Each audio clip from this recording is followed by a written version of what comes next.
Hi everyone, this is my peer review for Informative Speech Day 2. I'm going to be reviewing Christina or Katrina Naldoza. I apologize for mispronouncing your name. She did her informative speech on Anthony Bourdain and his struggle with depression alongside with his suicide. The three questions that I chose were: did the intro catch your attention? The least effective 10 seconds, and why does it need work? As well as suggestions for a research topic and how it would improve the speech. As far as did the introduction catch my attention? Absolutely. Um, I was a chef once upon a time in another lifetime, and on the June 8th, her introduction actually said on June 8th, Anthony Bourdain died. And on that day, I woke up and checked my phone per usual, checking my emails and reading the news. And since he lived, well, actually, he was in France filming a new episode for No Reservations with Eric Ripert, and he actually found his body. I woke up and I read that, and I couldn't believe that just happened. I'm not too shortly before that, I remember reading that Kate Spade, the handbag designer, had killed herself in New York, and then he had followed in suit. So I was just astonished. So I continued to get ready, and on my way to work, I just started crying. I couldn't believe that he would do such a thing. Um, so it affected me really deeply.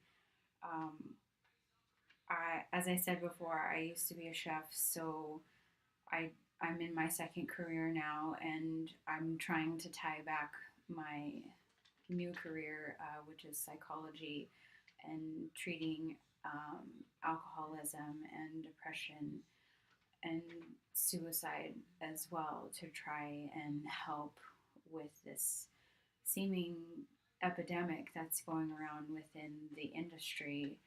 Um, so it affected me on a deeper level. I can't even watch No Reservations anymore.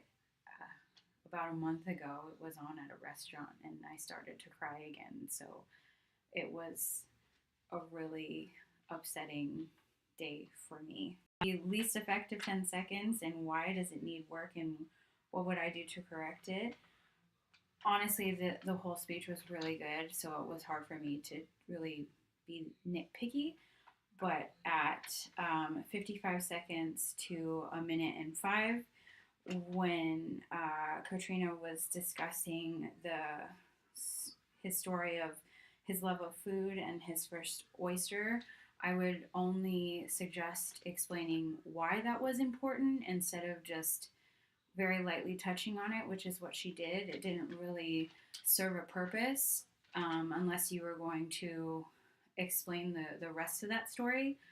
Unless you read the book, you would know why. But if you were just someone dropping in on the speech, it kind of doesn't really have a point until after that, where it goes into where he goes and cooks here and there and etc. etc.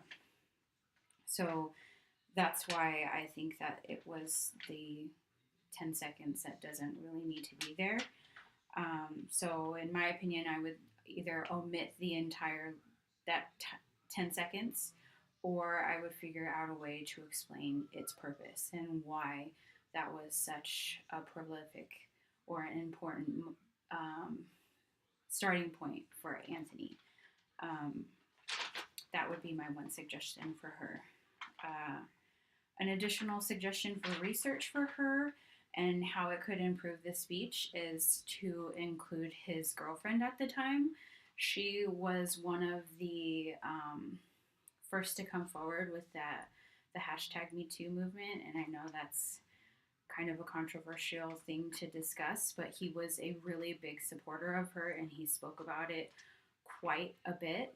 But after he died, they were trying to say that it was her fault because of him stepping forward for her. So that would be an interesting thing to incorporate in there, not just for that, but also what she said about that afterward. She had some really great things to say, and she really is just an outstanding woman and so brave. And she stood there not just for the Me Too thing, but also for all the people that were pointing the finger at her for saying that she was the reason why he killed himself. And she said, no, I won't accept that. So including that in the speech would also be a really cool point to include as a suggestion. Um, so thank you for letting me add my notes. Katrina, you did an amazing job, and thank you so much.